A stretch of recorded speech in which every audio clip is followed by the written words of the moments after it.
Welcome to Suman TV. నేను మీ Suman TV Nag. Kolkata ఇన్సిడెంట్కి సంబంధించి ప్రస్తుత పరిస్థితి వాతావరణం కనుక మనం చూస్తే ఒక బాంబు పేలినట్లు తెలుస్తోంది. అండ్ దాంతోపాటు స్టూడెంట్స్ కూడా మమతా బెనర్జీని కలవటము, మమతా బెనర్జీ రిజెక్ట్ చేయటము, స్టూడెంట్స్ మళ్ళీ వెనక్కి రావటము, లైవ్ స్ట్రీమింగ్ కోసం అని చెప్పేసి అడిగితే నో చెప్పారు. ఓకే, నో అన్నారు. సరే, మేము కొంచెం మాట్లాడుకుని మీతో పాటు మళ్ళీ తర్వాత మళ్ళీ కలుస్తామని చెప్పేసి కూడా అక్కడికక్కడే ఆ 2 అవర్స్ గ్యాప్లోనే అన్నాము. అయినా సరే రిజెక్ట్ చేశారని చెప్పేసి చెప్పడం జరిగింది. ఈ ప్రాసెస్లో జరుగుతూ ఉంటే RG Kar medical hospital ex principal Sandeep ఘోష్ని మళ్ళీ అరెస్ట్ చేయడం జరిగింది. అయితే దానికి సంబంధించినటువంటి డీటెయిల్స్ ఏంటి అండ్ ఎంటైర్ కనుక మనం చూసుకుంటే ఏ విధంగా ఉంది అనేది ఈరోజు మనతో పాటు హైకోర్టు అడ్వకేట్ రవీంద్రనాథ్ గారు ఉన్నారు. వారి మాట్లాడి తెలుసుకుందాం. Hello sir. హాయ్ అండి నాగరాజ్ గారు. సార్, ఓవైపు ఈ డిస్కషన్ నడుస్తూనే ఉంది. అంటే మమతా బెనర్జీకి, స్టూడెంట్స్కి, జూనియర్ డాక్టర్స్కి మధ్య, ప్రొటెస్టెంట్లకు మధ్య డిస్కషన్ జరుగుతున్న ప్రాసెస్లో ఇటువైపు ఒక అరెస్ట్ జరిగింది. ఏంటి ఆ డీటెయిల్స్ ఏంటి అసలు? అంటే ప్రధానంగా అండి నాగరాజ్ గారు, నిన్న జరిగినటువంటి సంఘటన వివరాల్లోకి వెళ్ళినట్లయితే మనకు నిరసనకారులకి మమతా బెనర్జీ ప్రభుత్వానికి మధ్య కొన్ని డిస్కషన్స్ జరుగుతున్నాయి. అంటే వీళ్ళు ఇన్వైట్ చేయడం, వాళ్ళు రిజెక్ట్ చేయడం, వీళ్ళు ఓకే చేయడం, వాళ్ళు రిజెక్ట్ చేయడం, ఇట్లా ఒక టామ్ అండ్ జెర్రీ గేమ్ నడిచింది చాలాసేపు. అయితే ఇదే పరిస్థితిలో నిరసనకారులు నిన్న సాయంత్రం 6:45 మమతా బెనర్జీ గారి ఇంటికి వెళ్ళే సమయంలో కొన్ని కీలకమైన కొన్ని సంఘటనలు జరగడం జరిగింది. అయితే నిన్న మధ్యాహ్నం అంటే 1 గంటకి మమతా బెనర్జీ గారు తన ఇంటి నుంచి బయలుదేరి ఎక్కడైతే నిరసనకారులు ధర్నా చేస్తున్న ప్రదేశానికి అయితే ఈ స్వాస్థ్య భవన్ దగ్గరికి వెళ్ళారో, అదే సమయంలో 1:45 సుమారుగా 1:45, 2 గంటల నిమిషాలకి బ్లాక్మెన్ స్ట్రీట్ అని చెప్పి మనకి ఎక్కడ వస్తుందంటే అది బెనర్జీ రోడ్లో ఉంటుంది. సెంట్రల్ కలకట్టాలో బెనర్జీ రోడ్ దగ్గర ఉన్నటువంటి బ్లాక్మెన్ స్ట్రీట్ అనేటువంటి ఏరియాలో అనుకోకుండా ఒక బాంబులు అయితే పేలడం జరిగింది. అది అన్ఎక్స్పెక్టెడ్గా, పబ్లిక్ చాలా తక్కువ ఉన్నారు అనుకోకుండా ఆ టైంకి అక్కడైతే ఒక ర్యాక్ పిక్కర్ అంటే చెత్త ఎరుకునేవాడు, అతను మాత్రం చనిపోవడం జరిగింది. 55 సంవత్సరాల ఒక వృద్ధుడు చనిపోయాడు దానికి సంబంధించి. బట్ ఏదేమైనప్పటికీ కూడా అట్ ద సేమ్ టైం పక్కనే ఇది యాక్చువల్గా టల్టాలా అన్నటువంటి ఆ పిఎస్ పరిధిలోకి వస్తుంది. ఒక ప్లాస్టిక్ గన్నీ బ్యాగ్లో మరికొన్ని బాంబు తాలూకా కొన్ని బాంబ్స్ కూడా అక్కడ దగ్గరలో దొరికాయి కూడా. It is very interesting point. Already doctor Anoop Kumar garu నిన్న ఒక న్యూస్ చెప్పారు. నిరసనకారులు ఎక్కడైతే ఈ ప్రొటెస్ట్ చేస్తున్నారో అదే సమయంలో మీలో కొంతమంది రౌడీ మూకలు బయలుదేరారు, వాళ్ళు కూడా మిమ్మల్ని ఈ కార్యక్రమాన్ని నిర్వీర్యం చేసే ప్రయత్నం అని చెప్పి ఒక ఆడియో క్లిప్ రిలీజ్ చేశారు. అట్ ద సేమ్ టైం వాళ్ళందరూ ఒక పర్సన్ కూడా, సంజయ్ దాస్ అని చెప్పి ఒక పర్సన్ కూడా అరెస్ట్ చేయడం జరిగింది. అంటే నిన్న చాలా ఒక సినిమాటిక్ ఫక్కీలు జరిగాయి. ఒకవైపు బాంబ్ అటాకింగ్ జరిగింది ఒక సైడ్, దాని వెనకాల ఎవరున్నారు ఏంటని చెప్పి సిబిఐ ఇన్వెస్టిగేషన్ చేస్తుంది. అట్ ద సేమ్ టైం నిరసనకారుల మధ్యలో ఆడియో క్లిప్ రిలీజ్ కావడం, మమతా బెనర్జీ గారు తన ఇంటి నుంచి ఆ నిరసనకారుల దగ్గరికి వెళ్ళడం, నిరసనకారుల వల్ల నేను సాయంత్రం రావడం, ఇదంతా ఒక సినిమా ఫక్కీలో జరిగింది. నిన్న జరిగిన సంఘటనలు మొత్తం మనం పరిశీలన చూస్తే ఈవిడ సింపతి కోసం ఎటువైపు వెళ్ళారు నిరసనకారుల దగ్గరికి, ఇటువైపు బెదిరింపు చర్యలు అంటే బాంబు ఎక్స్ప్లోజన్ ఇవన్నీ చూస్తూ ఉంటాయి. సినిమాటిక్ అండి కంప్లీట్. డెఫినెట్గా అంటే ఒక రకమైనటువంటి భయోత్పాతం కలిగించడం, ప్రజల్లో ఒక భద్రతా భావాన్ని కోల్పోవడం. ఆ బాంబు పేలిన ప్రదేశం కూడా బాగా జనరద్దీ ఉన్నటువంటి ప్రదేశం కూడా కాదు. సో వర్షాలు పడడం వల్ల అక్కడ చాలా జనసంచారం చాలా తక్కువ ఉంది కాబట్టి ప్రాణహాని చాలా తక్కువ జరిగింది. కేవలం ఒక పర్సన్ చనిపోవడం. అంటే జనరల్గా బాంబు పెట్టే వాళ్ళు ఎక్కడ ఉంటారు? జనరద్దీ ప్రాంతంలో పెడతారు. అంటే ఇది నిజంగా ఒక ఇంటెన్షన్, అంటే ఏదో సిచ్యుయేషన్ చేయాలి, నిరసనకారుల మీద ఒక భయోత్పాతాన్ని కలిగించే ఉద్దేశంతో జరిగినట్టు సంఘటనగా దీన్ని అభివర్ణించవచ్చు. దీని మీద సిబిఐ వాళ్ళు ఇన్వెస్టిగేషన్ చేస్తున్నారు, చాలా సంఘటనలు జరుగుతున్నాయి. ఇదిలా ఒక పక్కన ఉండగా రెండో సంఘటన ఏంటంటే సందీప్ ఘోష్ గారు, RG Kar medical college X principal అంటే సందీప్ ఘోష్ గారి మీద ఒక ఎఫ్ఐఆర్ నమోదైంది. అయితే చాలామందికి ఒక డౌట్ ఏంటంటే ఆల్రెడీ ఎఫ్ఐఆర్ నమోదైంది, ఈయన ఆల్రెడీ సిబిఐ వాళ్ళ ప్రెసిడెన్సీ సెంట్రల్ జైలు ఉన్నాడు, ఆయన ఆల్రెడీ ఇంటరాగేషన్స్ అవుతున్నాయి, మళ్ళీ కొత్త ఎఫ్ఐఆర్ ఏంటని చాలామందికి డౌట్ వస్తుంది. అయితే మనం ముందు నుంచి చెప్తున్నట్టుగా నాగరాజ్ గారు, ఏదైతే ఈ యొక్క రేప్ అండ్ మర్డర్ సంబంధించి ఇప్పటి వరకు కూడా ఒక్క ఎక్యూజ్డ్ నుండి సంజయ్ రాయ్ని మాత్రం అరెస్ట్ చేసే తప్ప ఇప్పటివరకు సందీప్ ఘోష్ మీద అరెస్ట్ జరగలేదు.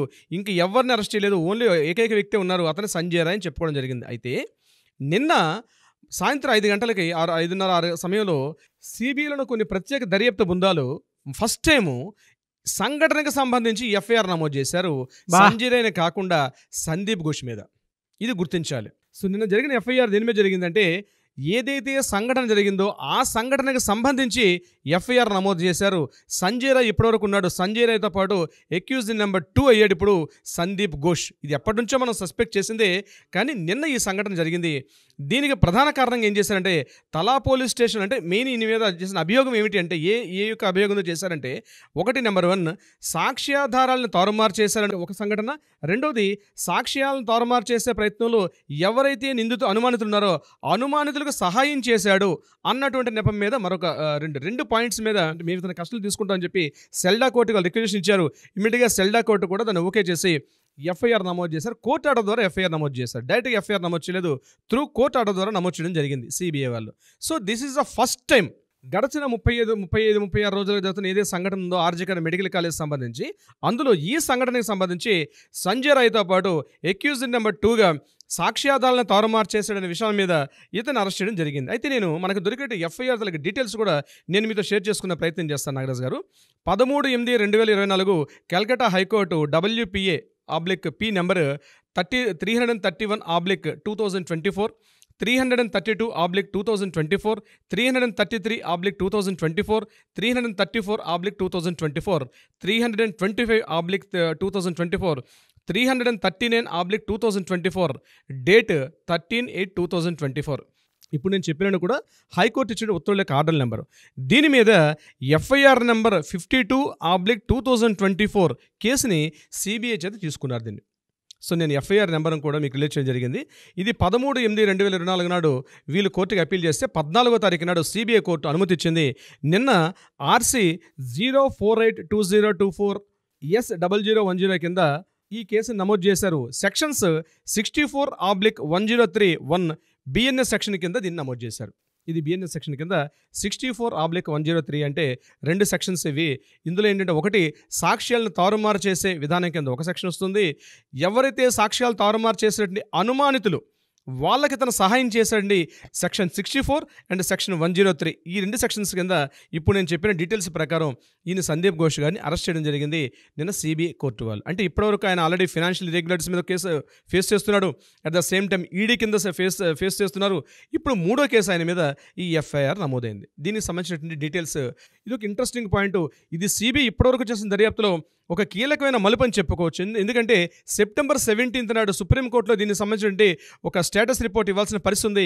ఈ స్టేటస్ రిపోర్ట్ సంబంధించి ఈ రోజు తీసుకున్న దర్యాప్తు ఏదైతే ఉందో డెఫినెట్గా బహుశా ఈరోజు సండే అయినప్పుడు కూడా సిబిఐ కోర్టు ప్రత్యేకంగా కోర్టు ఏర్పాటు చేసి బహుశా ఈరోజు కోర్టులో ప్రవేశపెట్టే అవకాశం కూడా ఉందని మేము అనుకుంటున్నాం యాజ్ అ లీగ్. ఎందుకంటే టైం దగ్గర అవుతుంది, 17కి డేట్ దగ్గర కాబట్టి బహుశా నిన్న ఇమీడియట్గా చకచకా పరిణామాలు జరిగాయి. ఈ రోజు మరి కోర్టులో ప్రజెంటేషన్ చేస్తారా, దీనికి సంబంధించి ఇన్వెస్టిగేషన్స్ ఇంట్రాగేషన్స్ కూడా ఈయన మీద చాలా చకచక జరిగే అవకాశం ఉంటుంది. ఈయన దగ్గర నుంచి కూడా వాంగ్మూలం ఒక సెంటెన్స్ కూడా తీసుకుంటారు. ఈ సెంటెన్స్ను కూడా సిబిఐ వాళ్ళు ఫైనలిస్ట్ చేసి రేపు 15 జరిగినటువంటి విచారణలో సిబిఐ వాళ్ళు సిజే వాళ్ళు చేసిన విచారణలో దీనికి కూడా కీలకంగా నమోదే అవకాశం ఉంటుంది. బహుశా నేను అనుకోవడం సెప్టెంబర్ 17 ఏదైతే విచారణ జరుగుతుందో ఆ విచారణలో అంటే సుప్రీంకోర్టు ట్రయల్స్లో కూడా ఈ యొక్క వాంగ్మూలం అంటే ఈ సెంటెన్స్ కీలకం అవుతుంది. బహుశా దీనిలో ఇంకెవరైనా నిందితులు ఉన్నారా, లేకపోతే ఇంట్రాగేషన్స్లో ఇంకెవరైనా ఉంది, ఆ సీల్డ్ కవర్ ఏదైతే సబ్మిట్ చేశారో స్టేటస్ రిపోర్ట్లో ఏముందో బహుశా మనకి సెప్టెంబర్ 17కి రిలీజ్ అయ్యే అవకాశం అయితే ఉంది నాగరాజ్ గారు. కానీ ఫస్ట్ టైం అండి విజయం సాధించినంత ఆనందంగా అయితే ఒక వైపు ఉంది.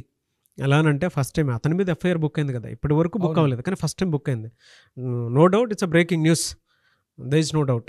అండ్ సెకండ్ థింగ్ ఏంటంటే ఇందులో ఎంటైర్ ఇన్సిడెంట్లో కనుక మనం అబ్జర్వ్ చేస్తానంటే నిన్నటి నుంచి నేను ఒక దీదీగా వచ్చాను మీ దగ్గరికి, మీకు ఏం కావాలో చెప్పండి నేను చేసి పెడతాను అని చెప్పేసి చెప్తున్నారు.